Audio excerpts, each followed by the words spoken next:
Hello, kamusta po ang bawat isa? Nako, praise God sa napakagandang araw na ito at napakabilis ng panahon. Oo, kaya... Oo, parang, naku, talagang Pasko na ho. Talagang Paskong-Pasko na. Tapos, bibilang ng araw. Tapos, katapusan na naman. Pero mga kuya, speaking of katapusan, katapusan ng mundo na.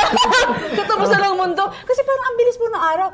Dati, sineselebrate natin Valentine's. Ngayon, Christmas na. Tapos, katapusan na ng mundo. Hindi mo. Pero alam mo na ito ng pansin ko. Ewan ko kung maka-identify ni Kuya Erwin. Kuya Erwin, napansin mo, pag nung umiidad-idad tayo, parang bilis sa panahon, no? Nung bata tayo, parang tagal ng Pasko. Antay tayo na antay. Parang tagal ng Pasko, tagal ng Pasko. Pero ngayon parang, ang bilis-bilis. Parang naiisip tuloy, mamamatay na tayo.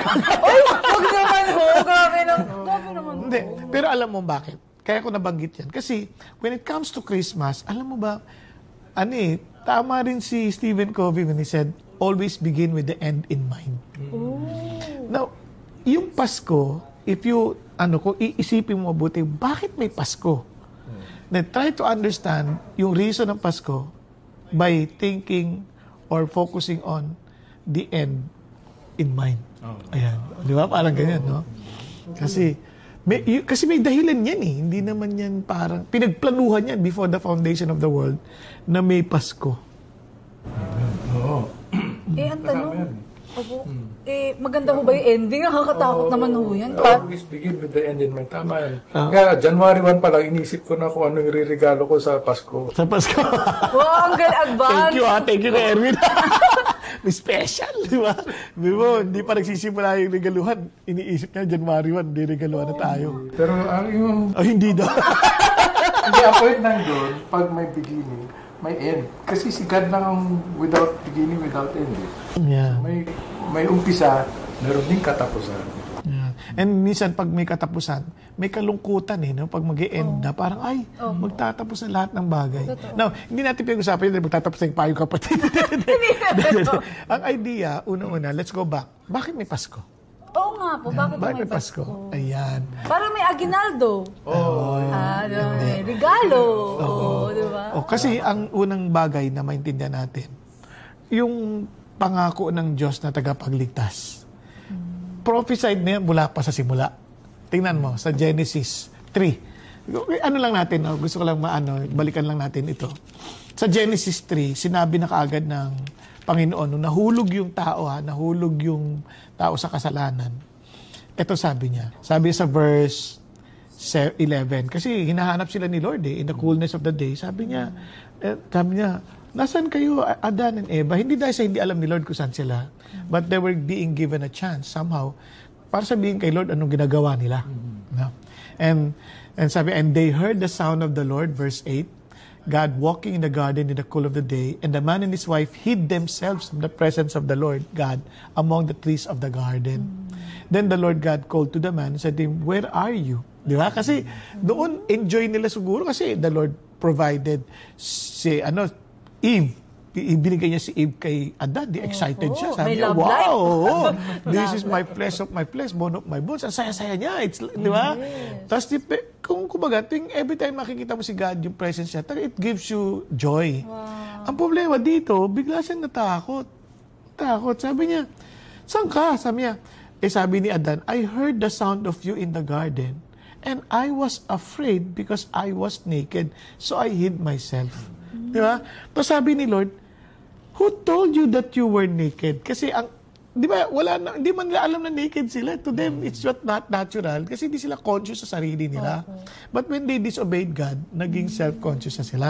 So sabi niya, have you eaten from the tree of which I commanded you not to eat? No? Grabe, no? Bakit kaya laging tanong ni Lord? No? Nga.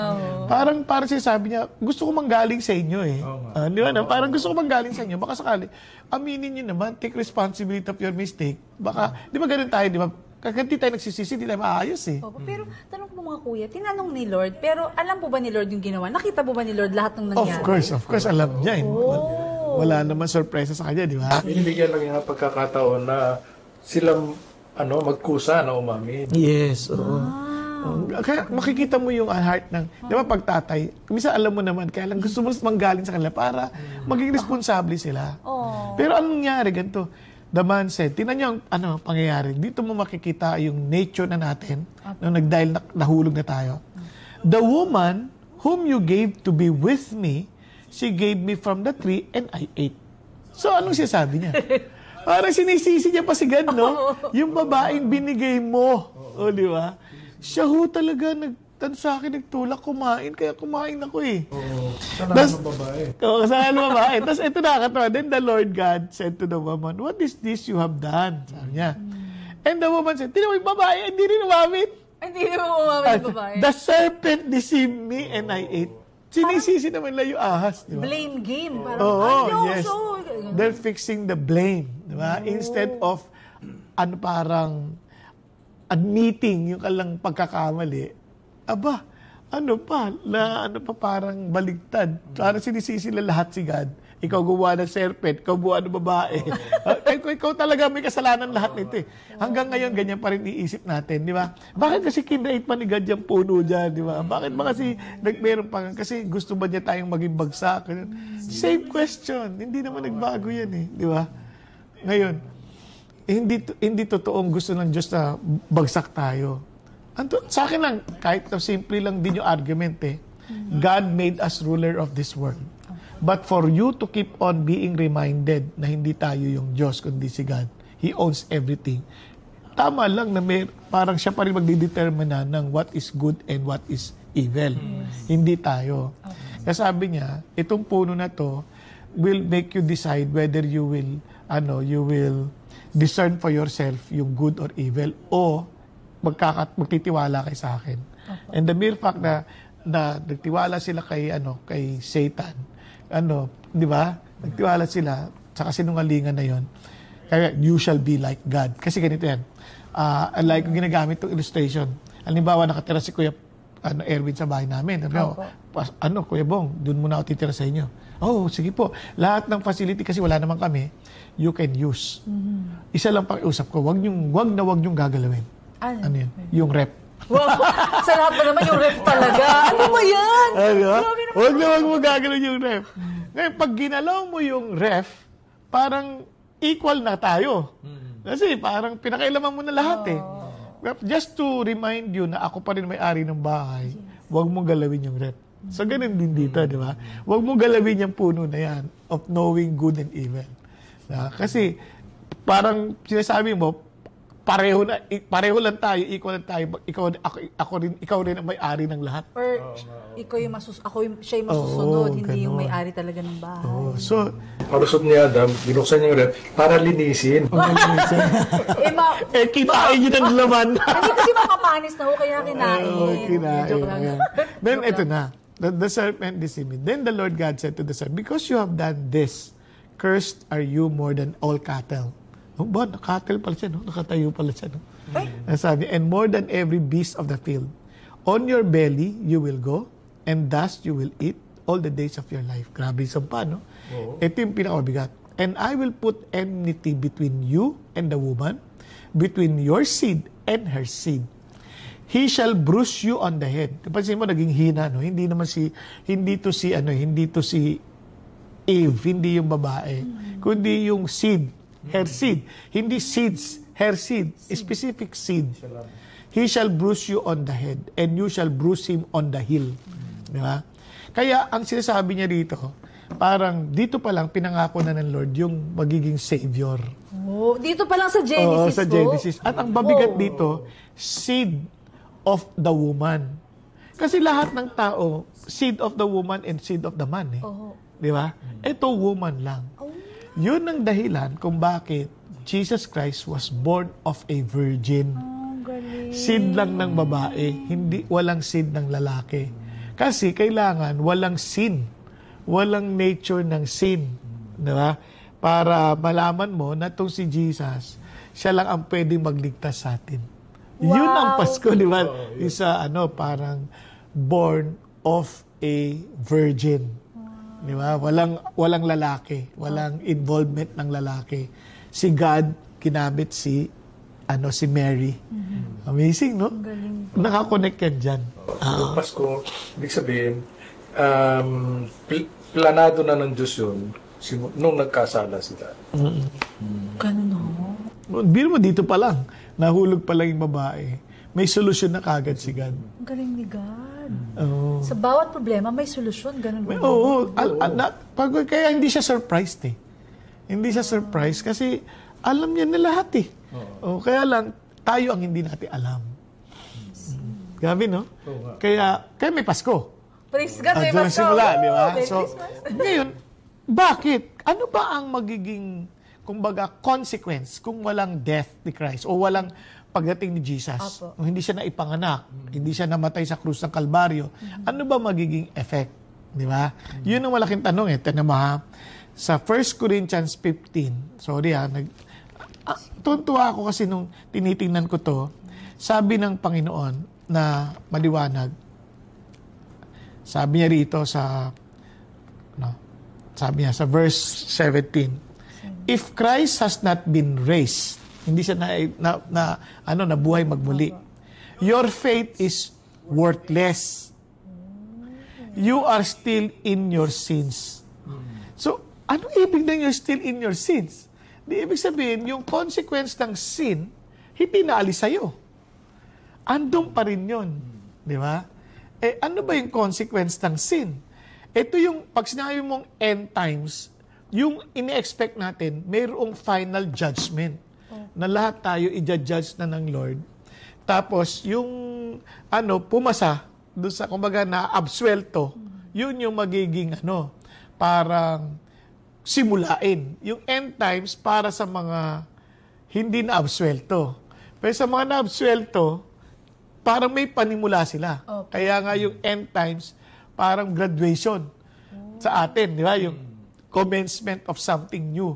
New heaven, new earth. Okay. Yan. Pero yan po ba yung, same din po ba yung sa paghukom? Yan din O po yun, ba? yung final judgment na tinatawag. Oo. Ngayon, para maintindihan natin kung ganun, bakit ganun na lang biro mo, willing si Jesus to leave the comfort of heaven and be born like a baby like us. Bakit kailangan niyang gawin yun? Kasi hindi biro ang epekto ng kasalanan. Pero may tanong po mga kuya, okay lang po. Kasi Sige. God siya eh. Kasi kung God ka, di ba, kuwaga, sa mga books, di ba may G, parang isang tsak, gano'n lang niya, tada, dyan na. Pero si God, I'm sure He's more powerful than any other. And sa bilang niya mangyayari, so pwede niyang, okay, save na kayo, di save na kayo. Pero ba't kailangan daanan pa lahat ni Jesus yun? Parang, sobrang hirap naman yung dinaanan niya. Pwede namang isang ganun lang, okay na, di ba ho? Yung galing nito. Hindi mo magaling si God. Kasi nga, Bakit nga? O nga, dapat naman ganun na lang, di ba? Kailangan mo talaga nun. Kuya Edwin, sagutin mo nga. Tayo masyado pinapanood na sila. Mahilig ako sa movies, mga cartoons, ganyan. Kasi nagkasala tayo, kailangan ng kapatawaran. Kailangan ng kapatawaran. Tinanong na yan nung nanonood ako ng debate, isang leader ng ibang relihiyon, saka isang Christian. Sabi, bakit hindi nilang sabihin ni God, pinapatawad ko na kayo. Di ba nga ho? Sakto po, di ba? Para easy na lang for everybody.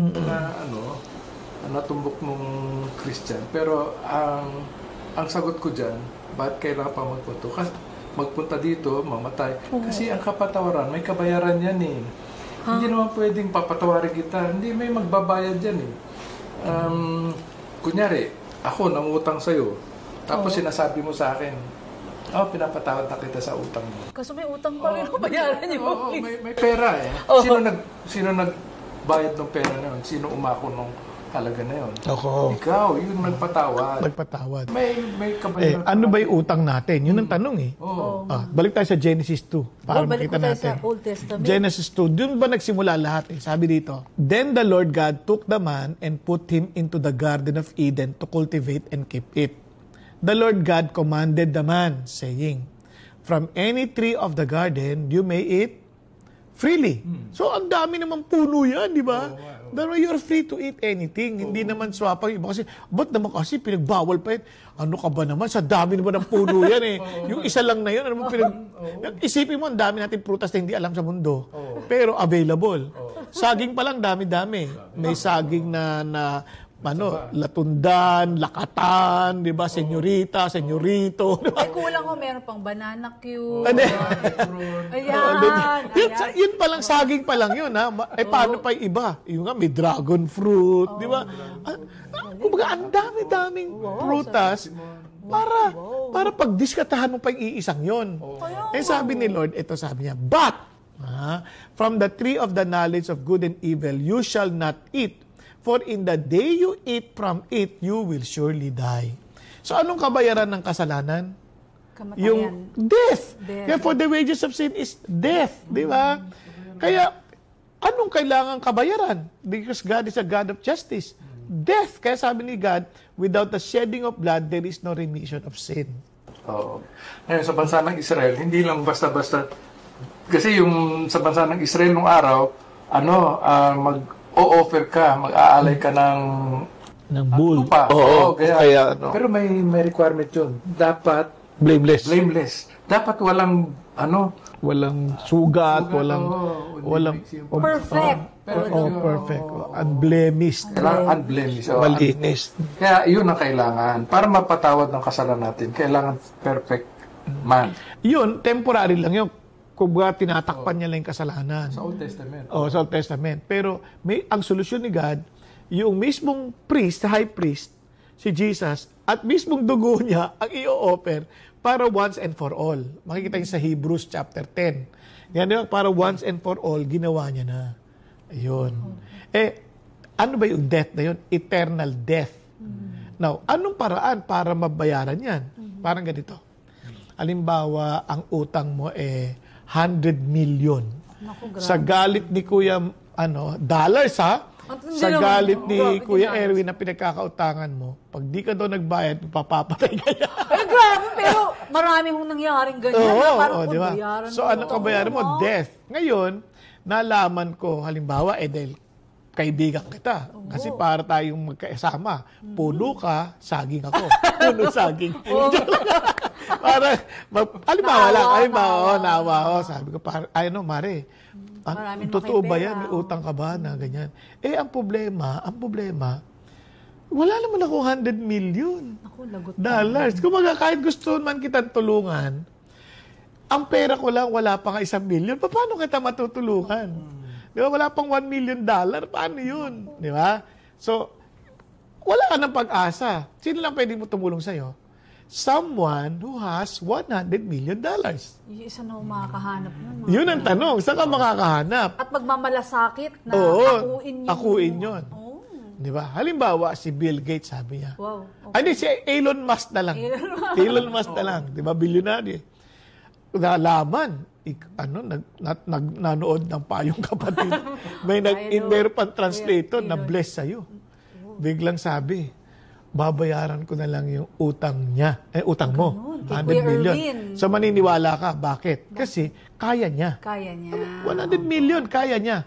Ang problema lang, sabi niya ganito, pero kailangan ko pang munang ibenta lahat ng electric cars na nagawa ko. Kasi nasa stocks eh. So ibebenta ko pa yung stocks para maging dollar. Para maging dollar. So, i-convert niya pa. Ganon-ganon ang sitwasyon natin sa Panginoon Kristo. The only person who can pay our debt, sinasummarize ko lang yung picture ng Bible, no? Is someone who has eternal life. Kasi eternal debt ang ating utang eh. Ang problema, kailangan siya mamatay. Kaya kailangan niya magkatawang tao. Kaya may Pasko. Pero may tanong po ako, Kuya, okay lang? Diba? Kasi po ngayon, uso yung mga bubbles. Uso yung mga bubbles eh. Bubbles. Ano po, yung pag tinagalog, bulaan. Ganun. Bulaan. Mga bulaang.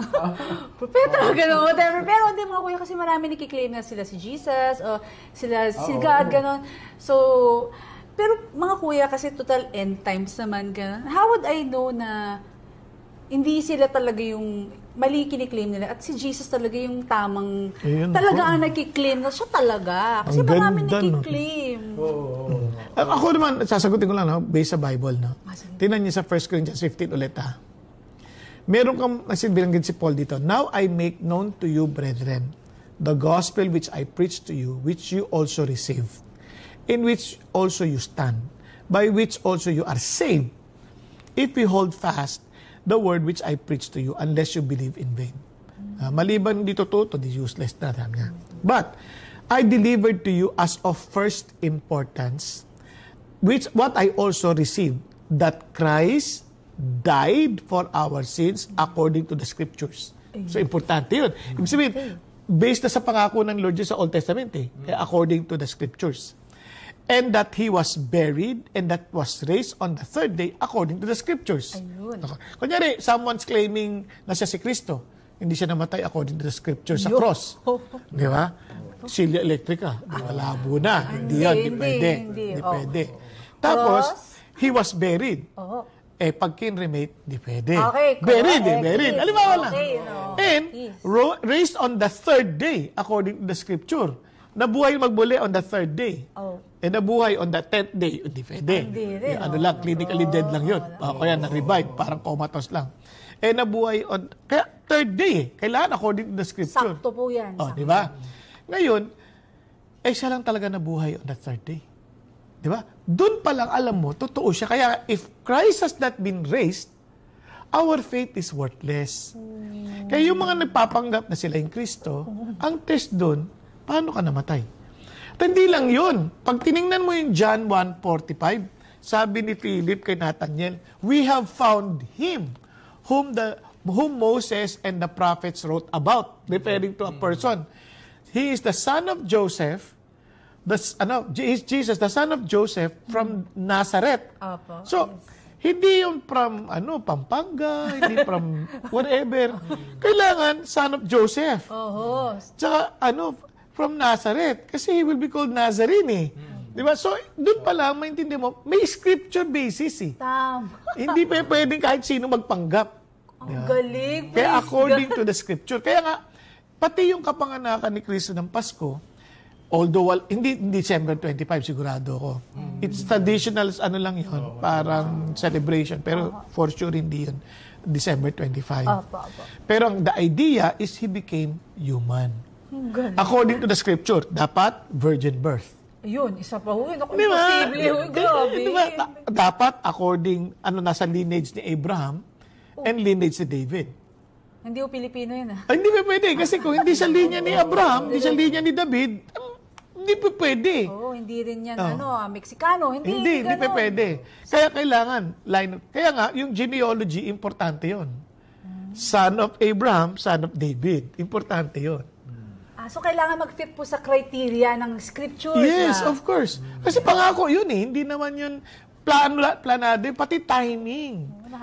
Timing. Di ba, Erwin, Galatians, di ba?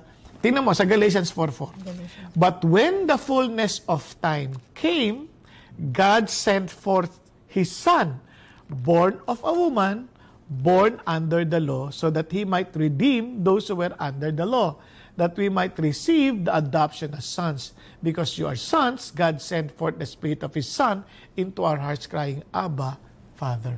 Pati yung timing ng kanyang kapakanakan, may fullness of time. Opo. Di ba? May timing, hindi yan. Kaya alam ng Lord yan timing. I don't know how He computed it, but one thing for sure, may tamang timing. Galing. Kaya grabe si God. Plano na lahat siya. Galing po, Kaya nga, yung Pasko, nung dumating si Jesus, it is in the fullness of time. The timing was perfect.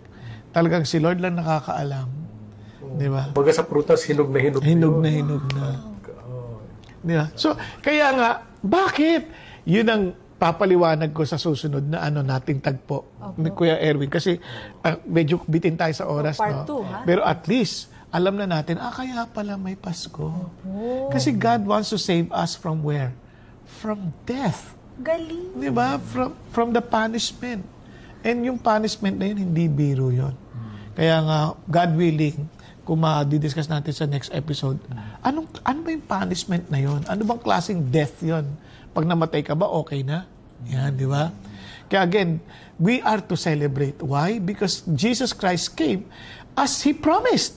As He promised na yun ang sinabi ng Diyos, to save us from where? To destroy the works of the enemy. Maraming dahilan yan. To destroy the, Kaya pala mga kuya, gusto kong mag-celebrate ng Christmas. Hindi lang dahil sa mga regalo, sa mga lechon at kung ano-ano pa. Yung kinuwento nyo po, talagang it's way more than that. Talagang very special po. Yun pala, talagang pupunta na ako sa heaven kasi si Jesus pinanganak at namatay at nabuhay, praise God. Yes. Wala ka. Ayun, opo eh. Oo nga, kailangan po pala yun. Opo. Palataya ka, Tsaka ito, pinakamaganda. We were created by God, so we're creatures. But you know what God did because of His Son, Jesus Christ? Ano sabi sa Galatians ulit? Balik lang natin. Because you are sons, God sent forth the Spirit of His Son into our hearts, crying, Abba, Father. Alam mo simula nun?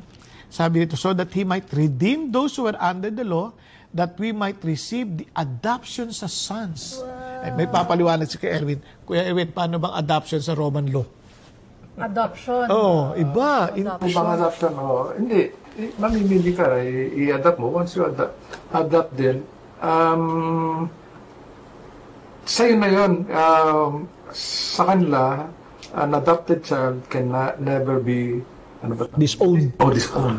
Ganun po. Kunyari, ikaw. Kung adopted kasi natural born. Yung natural born, pwede pong i-disown. Pwede, kasi wala silang choice eh. Pero, yung bata naman, hindi naman niya gusto na pa. Ikaw mismo ang pumili. Bakit? Tapos saka mo i-disown. Can you imagine, ikaw out of so many children, pinili ka. Tapos i-disown ka lang? Hindi pwede. Sa Roman law, di ba? Hindi pwede yun. Pero, kunyari, pinanganak ka, hindi ka niya type. Anak ka, natural. Papaiwan ka na sa kalye, paarawan hanggang mamatay. Kaya 8th day, hindi ka pa bibigyan ng pangalan. Ay, ganun ho yun. Kaya alam ni Kuya Erwin, yung inabot niya yun yung panahon na yun. Grabe!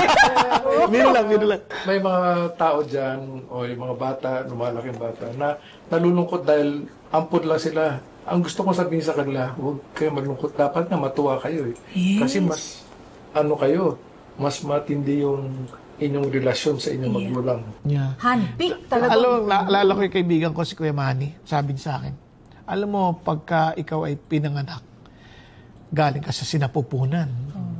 Pag ikaw ay nag-adapt, sinapupusuan. Ay, ang galing.